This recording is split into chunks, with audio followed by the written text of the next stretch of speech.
Our next guest is a returning guest, and I think runs a very interesting business. It's Judy Briggs, the founder of Men In Kilts. Welcome back, Judy. Thank you. Thanks for having me. And you're not a man, clearly, but you are in your kilt today. I am. Sorry to disappoint you, but I am. You're not disappointing me at all. For those who don't know Men In Kilts, why don't you tell us a little bit about it? Well, we're a local franchise. We service the Boston, Massachusetts area, and we do windows, gutters, pressure washing, and siding cleaning, and then in the wintertime we do some light snow removal. Light snow removal? Oh, you mean like shoveling in a house? Exactly, and condos and retail space.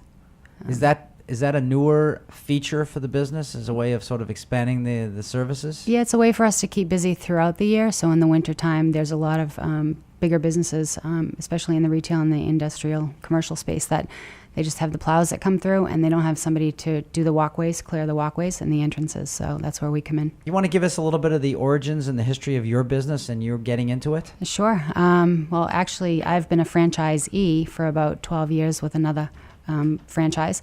And about 2 years ago, I had been looking at Men In Kilts because it's a franchise that was that comes out of Canada in the Vancouver area. Right. And I've been watching it, and it was clear to me a few years ago that this is so similar to the customers that I'm dealing with now, and it was just such a complimentary service to what I was already offering my customers. So I looked into it, and it was a no-brainer. So if I were going into the franchise business today, and I met you, what advice would you give me in hindsight? Sure. Well, I've been running my business with my family for almost 12 years now, and it's always been a challenge, and I think it will always be a challenge. But in terms of looking at franchises, you know, we're really passionate about both of the businesses that we run. The culture, you know, the ethics, the customers, you know, what we're doing for our customers. You know, we're cleaning, you know, creating space for our junk customers, and we're creating a beautiful environment for our Men In Kilts by cleaning their windows. So we've found that being passionate about the business is a big plus. Is it a very competitive marketplace that you're in? Oh, sure. There's a lot of mom and pops out there that will do it. You know, we've got another franchise out there, obviously not Men In Kilts, that, you know, we compete against, but, you know, like the junk business, there's a lot of junk to go around. There's a lot of windows to go around as well. Does it make it hard? Do they undercut the market unfairly, or is it tough? Or do you, like, I would assume that you're heavily insured and regulated in terms of what you do. Yeah, we have to, just because of, you know, the ladder usage and things like that. But competitors, you'll always have the competition, and they will always try to undercut your prices just to get the customers, their customer base.